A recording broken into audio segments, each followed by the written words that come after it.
Hello fellas. Welcome back to Top 5 Choices. This is Haley from Top 5 Choices, and I hope you all are doing good. In today's video, I'm gonna do a detailed review and pick the top 5 best Android TV boxes, 2022. After doing proper researches, we came to the conclusion that meets the best in terms of overall. Kindly leave a like if you find this helpful, and I'd appreciate if you subscribe to my channel and turn on post notifications if you haven't. We will be also providing affiliates link to purchase from Amazon. Kindly use it for best offers and purchase from anywhere in the world. We'll be back with more videos. This is a great mini TV box for streamers that want to be able to watch content from all their favorite apps in full 4K, but will be too limited for anyone who wants to use their TV box to do more than that. The device itself is a little bit smaller than the palm of your hand, and it comes with only one plug, a USB cable for power. It also comes with the world's shortest USB power cable, so you will probably have to invest in another one. But if you are going to do that, you may as well go ahead and get an OTG cable that will let you both power the device and deliver Ethernet directly to the device through the same plug.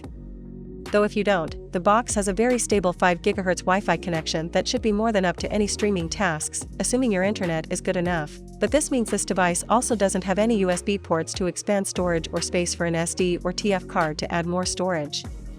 So, you are limited to the rather meager 8 GB of space that is available. This is fine if you just want to download your favorite apps, but isn't enough to accommodate any of your own media that you might want to watch on the box. It also means you might struggle with some versions of Kodi, though you can get lightweight Kodi builds that should still work, but this box isn't really targeted at streaming aficionados who want to be able to do it all. It is targeted at people who want a simple way to stream from their favorite applications in full 4K. The quad-core-based Dynalink TV box runs the Google operating system on top of Android 10, and the box has been Google Legit certified.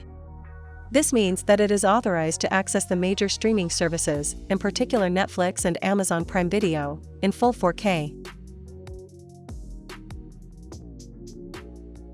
So, what's new with the 2022 model of the Amazon Fire TV Stick? This version is still a full HD streamer, and still comes with the same Alexa voice remote of its predecessor, a clicker with playback, power, volume and voice command inputs that also ships with the Fire TV Stick 4K and Fire TV Cube, and can be used to control connected AV receivers and soundbars. There are a few notable upgrades over the previous HD Fire TV Stick model, though, even though it launched pretty recently, in 2022, 1. There's the introduction of HDR, high dynamic range, meaning you'll get increased color and contrast in your HD images, with more nuanced tones and a larger spectrum of light and dark shades. You get the basic HDR10 format here, as well as the dynamic HDR delights of HDR10+, which uses metadata to calibrate picture settings shot by shot, though not its Dolby Vision competitor. It's also worth noting that you won't get the full impact of HDR without 4K resolution either, given there are fewer pixels on show. A 4K TV will upscale the video output to make it output in 4K on the screen, though you'll be at the mercy of that particular set's processing ability. While the 2019 model supported 30 frames per second playback, the 2020 version pushes this up to 60 frames per second, which is fitting, given that most new 4K TVs these days come with a 60 frames per second panel, if not 120 frames per second. This should make for smoother motion with less blur or judder during fast-moving scenes, though some of this will come down to your television's processing. It should be especially good for any gaming on the Fire TV Stick, as with the upcoming Amazon Luna game streaming service. The NVIDIA Shield TV Pro is a tiny little thing, given the power it packs. Shaped like a slim wedge with some angular indentations carved into it for posterity, it's about the size of 2 Kindle e-readers stacked on top of each other. It'd just about fit into the back pocket of your jeans, in a pinch. Laying flat or standing tall, when placed in a sold separately stand accessory, it'll sit innocuously alongside your other AV gear, with its on status depicted by a neon green light strip, the intensity of which can be tweaked if you find it a little garish. Around the back, you'll find 2 USB 3.0 ports, a 4K HDR compatible HDMI port, an Ethernet port and a proprietary power port. Wi-Fi is built in, 802.11 AC dual band, as is Bluetooth 5.0 for connecting wireless accessories. The only cable included in the box, however, is for the power.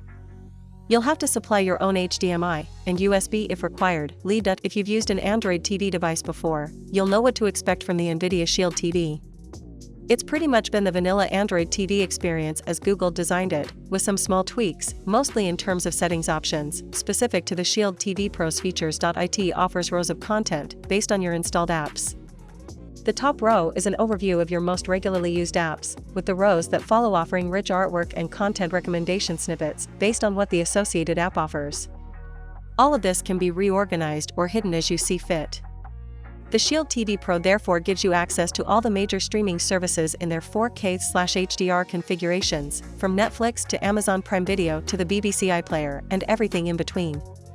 There's also media server apps like Plex, a ton of Android TV games to try out, including some exclusive to the Shield and its powerful innards, and, for those happy to navigate the potential pitfalls, a host of retro gaming emulators to tinker with.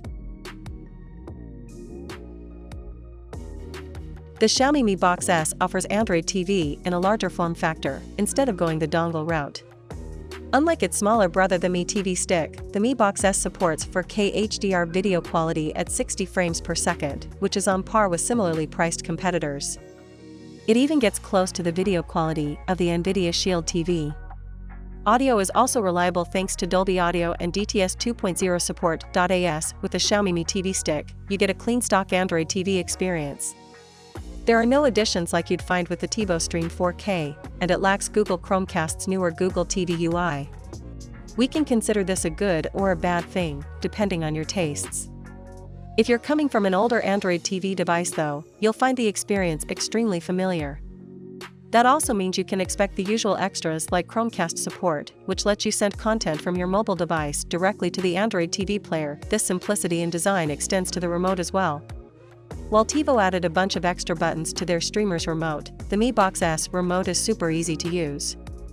There are your typical power and volume buttons, some shortcuts to Amazon Prime Video and Netflix, and even a handy button that lets you summon Google Assistant to find out what's on or to even ask simple questions or control your smart home.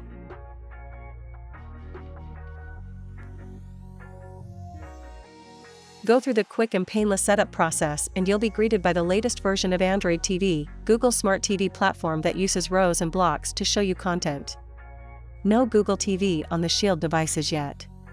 Compared to Roku's barebones interface and Amazon Fire TV's Amazon Heavy UI, Android TV tries to show you a buffet of content from different sources. The top row is your most regularly used apps, with several rows underneath that follow content recommendation snippets for each of the main services. Speaking of services, most of the main players are all here, including Netflix, Amazon Prime, YouTube, Vudu, HBO, Twitch, Hulu, Sling TV, Crackle, Epix, and many, many more.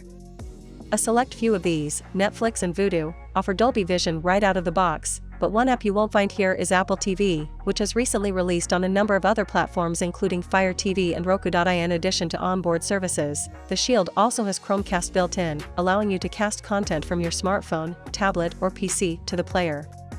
This feature is particularly great if you have friends over who all want to share videos on the TV, and it's handy should you ever find that your phone is closer than your remote and you don't want to get up. But the real reason you'd want to pick up the Nvidia Shield over, say, a Roku Ultra or Amazon Fire TV Cube is because the Shield can vacillate between a streaming media player and a micro game console capable of playing Android TV games found on the Google Play Store, streaming games from Nvidia's own GeForce Now service, or, if you're feeling more adventurous, sideload emulators for some of your favorite retro game consoles.